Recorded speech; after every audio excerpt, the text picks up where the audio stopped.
All right, boys, welcome back. We got a new year, new season of weekly recaps coming in. As you guys can see, we are not on Snapchat this year. We have upgraded to beautiful YouTube here, and we got Nick here as co-host. What's Uh, up? hope you guys are as excited as Sleeper was, giving us all projections that were 40 points too high. Without further ado, let's get into it. First game, Nick, you're actually up first, getting the Kiffin Award out the gate, start the season. Tell us how this went down. All right, first things first, I want to give out two honorary Kiffin awards because the Kiffin was only like a couple points won this week. It really wasn't like a blowout in any capacity. Honorary Kiffin to Noah and an honorary Kiffin to Blake. They both showed out this week, so I want to make sure I give them some recognition. But yeah, let's talk about the team really quick. The boys played well. The three people that we kept really showed out for us. Patrick Mahomes, Joe Mixon, Nick Chubb, really buying into the Cleveland Steamers culture and the mentality that we've built here. And they showed out this week. Can't say enough about them. They were leading by example. Also want to give a shout out to two members of the Cleveland Steamers team last year that we weren't able to keep because we could only give out 3 contracts. But are a huge part of our team and will be moving forward. First off, Noah Fant. We love you, Noah Fant. We are so happy that we got you back. I was so afraid somebody was going to figure out that you had potential and your talent was immense and they were going to take you, but you fell to us and we're so happy to have you back. And also we got to give a shout out. He didn't play this week, but team captain, big team morale guy, locker room guy, Odell Beckham Jr. Like, damn, he's the fucking logo. All right. Big part of the team, culture builder. That's the guy that we have who's on the sidelines, cheering everybody on, making sure everybody stayed focused, So big shout out to Odell. For all the new guys that came in, we're still getting everybody acclimated into the system, buying into the culture that we have here at the Cleveland Steamers. So we do have a lot of expectations for our new guys who, may not have shown out as well as the keepers did this week. But we're gonna get them ready and up to speed here, because we're about family here over at the Cleveland Steamers. We don't put people on the trade block who didn't have any targets in the first half. We don't throw temper tantrums on the sidelines when things don't go our way. And like, we're a team built on culture. We're a team built on stability, and we're going to be continuing that as the year goes on. So yeah, really excited about this first week. Got a tough matchup next week, but really excited on how we perform this week. All right, well said. And that brings me to my next point. Tyler starting off the season with a frustrating Lions award in week 1. No one jumped out as having too terrible performance except for one Brandon Ayuk who had a fat 0 targets against Detroit and therefore had 0 points. And Tyler put him on the trade block before the first half was even over. It's not sounding like there's a lot of confidence coming from up top behind this player. We'll see if he's moved anytime soon. It's extremely disrespectful. I can see why he didn't get put back in the second half. Yeah. It was disrespectful. I don't expect that to continue to be the case, but we'll see. This is a big we'll see week 1. All right. Second game up, we got Matt getting the Sneaky Swiper Award to start the season, taking on Adam, who, despite his claim to keep his column this year, is going home with the first ever Lemp Award. This was formerly known as the Lang Award, but had to be switched after A, Cooper won the championship last season, and B, Lemp put up a fat 38-point stinker to complete a 4-game losing streak to miss the playoffs again. As everyone's already aware, but we just felt the need to bring it up. So inaugural Lemp Award goes to Adam. And did he have Mostert get hurt, or was that Matt? No, that was Matt. That was Matt. Yeah, dude. So Mostert got hurt on Matt's team, and Matt was still able to win. I didn't know that was possible. I thought Mostert getting hurt equals a loss.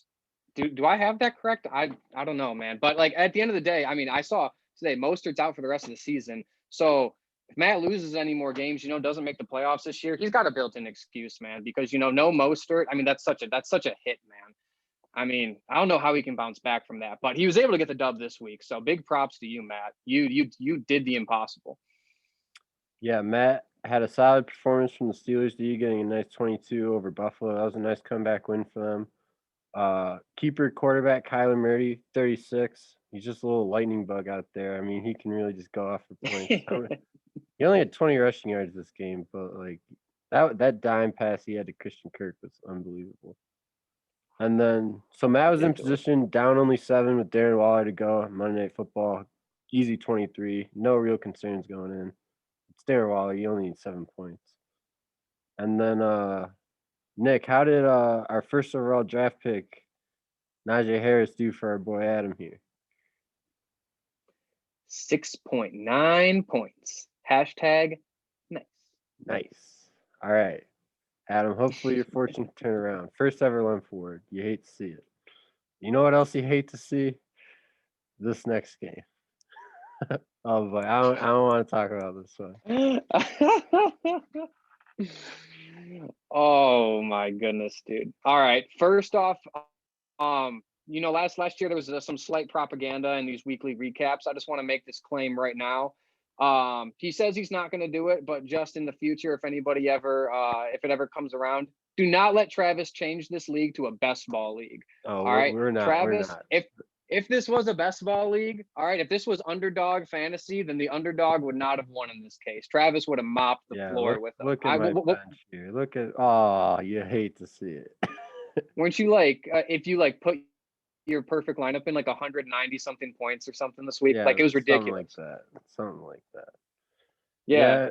But I mean, D-Hop had 2 big touchdowns for Blake. He had a big week. But I mean, still, Blake's team played well, but at the end of the day, dude, what the fuck happened? Do you want to explain? You need to explain this a little bit, dude, because I'm as rattled as you are. It was a rough one. It was a rough one for the boys. We came in the week looking hot, highest projection in the entire league. It turned out to just all be complete bullshit. No one even came close to their projection. McCaffrey did okay, 27 points, no touchdowns. We just really couldn't find the end zone. The only touchdowns we had on the team were Travis Kelce and Stafford, but outside of quarterback, only Kelce got 2, and that was it. That kept everyone's points low. Devontae Adams, not a great game. Packers got killed, as Nick is definitely aware. Yep, they got killed right there. That shouldn't be concerned. We're just going to hold tight. The boys will come through. We may have to make a roster, or not a roster, but a lineup change or 2. But we'll be okay. We're not panicking and throwing anyone on the trade block yet. Blake, and then Blake also did have a 1-point victory going into Monday Night Football. So I did have the hope that Justin Tucker would miss, but we all just know that's not going to happen. My hopes are not too high. We need to give a quick shout out to Blake here. We do call out Blake for a lot of his questionable moves that he makes. But last year he had a couple instances where kickers got him negative points. And instead of, doing the same thing over again and expecting different results, Buddy went out there and got the most accurate kicker in NFL history. So I want to make sure I give him props for that. He went out there, discovered a weakness on his team and made the necessary adjustments. So props to you, Blake. That was a hell of a move. Not following what's the old saying? The definition of insanity is doing the same thing over and over again and expecting different results. Yeah. So he didn't make that mistake. He went and got himself a kicker this year. He did not. All right, next game, moving on. We got Pams. After a devastating season last year, which we already mentioned, they come out, take home week 1 victory over the defending champs, the GOAT KD. Tyreek Hill had a nice 38 points for the GOAT KD this week, but certain someone unfortunately had a .92, and that really held him back, really made a win hard to grab.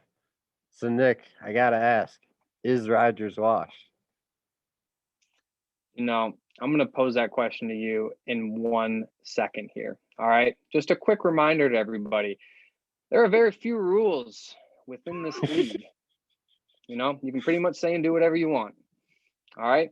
If you want to say that Rodgers had a bad game, you can do that. All right. If you want to make fun of his his mustache or his haircut, you can do that.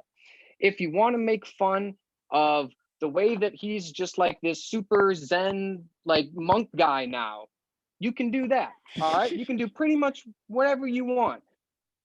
Aside from saying that Aaron Rodgers is washed, okay? If you do that, you're gonna get fined, okay? No way about it. It's in the rules. It's in the fine print. It's gonna happen, okay?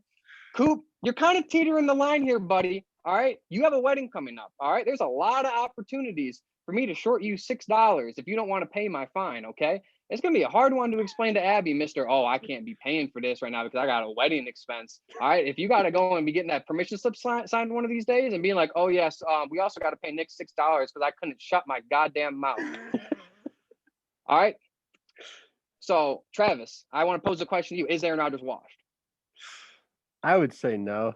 I watched his interview today. He sounded pretty confident. He sounded like things are going to turn around. I mean, this is the Green Bay Packers, and it is the NFC North. They are still tied for first in the division, after all. Yeah. RELAX. Now, I do think, the day will come where he will be washed, and it will be before he's Tom Brady's current age. But today is not that day. Don't get fined today. Also for Lemp, though, receivers really had a big day. Devontae Smith had a nice touchdown in his NFL debut, looking like a good pick for Lemp. Rather late. I don't remember quite what round it was in, but it wasn't super early. And then George Kittle, 12 points and a fumbled onside kick to the face. Not a typical George Kittle week. All right. And then one final game here.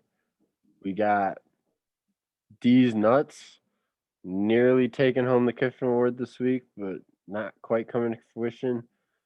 Taking down Kevin, who really wanted to rebound strong after finding himself in a cold lake last year, but takes home the early L. We'll see if he's able to rebound there. Yeah, dude. Noah's team really kind of locked this thing home with a big Thirsty Thursday game. I know my boy Noah likes his Thirsty Thursdays, and his boys showed out on Thursday.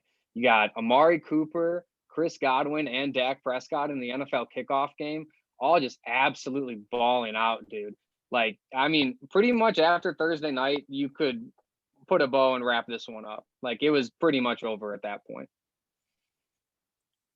Yeah, pretty much. Two 35-point plus performances from his two Cowboys players. That's a dangerous combo to beat. Unfortunately, running backs not quite do as well. Saquon only 3 in his return. I think he was just recently cleared off injury, so it might take him a while to get going. Clyde Edwards-Helaire was 9.7. And do you have a flex? No, his flex was Cooper. So, yeah, just those two running backs, not a great day. Probably would have gotten him the Kiffin Award, but still a promising start. Kevin just ran into a matchup problem. All of his players playing a lot of really tough teams. Hawkinson had a big week, but yeah, just one of those weeks, man. That's just fantasy football. We'll see how Kevin rebounds from here. All right, wrapping up here. We'll look at week 2 schedule. First up, your boy is taking on your other boy. We got 2 hosts colliding head to head. Nick, hope you bring your A game this week because you're going to need it. We're coming in hot. Dude, another top 25 matchup here, bro. Let's continue running this gauntlet. Let's get after it. we'll see. See about that one. Second matchup, Cleas Mafia taking on Leeroy Jenkins. 2-0-1 teams looking to right the ship. A little personal history rivalry, not an official rivalry. But we'll see. Tyler can escape pledgeship this time. Third game, we got the Philly Cheekles taking on Pams. 2 teams you don't expect at the top of the standings, both 1-0. Do you think they'll be able to keep this up? One of them is going to lose next week, so obviously not. Obviously not, but do you ever make the playoffs in your eyes? Or do they both find a way to mess it up? We're going to have to find out. They're going to have to prove it. They're going to have to, actions speak louder than words. All right, so that's an interesting matchup. Fourth, we got FaZe Kev taking on Francy Feast. A lot of F's in that one. And then last, we got DeezeNuts and the GOAT KD. The GOAT KD looking to rebound in their title defense. Gotta get back in the win column if you want to make the playoffs. And that's pretty much just it, boys. Thanks for tuning in. Week 1 recap. Nick, any closing thoughts before we get off? You better be ready next week, Travis. We coming. I'm going to be ready. At Ogeron. I just want to make sure Devontae Adams is ready on Monday night. No, that's all I got, man. Everybody enjoy the week. Great week 1. Let's get after week 2. All right. Have a good week, boys. See you later.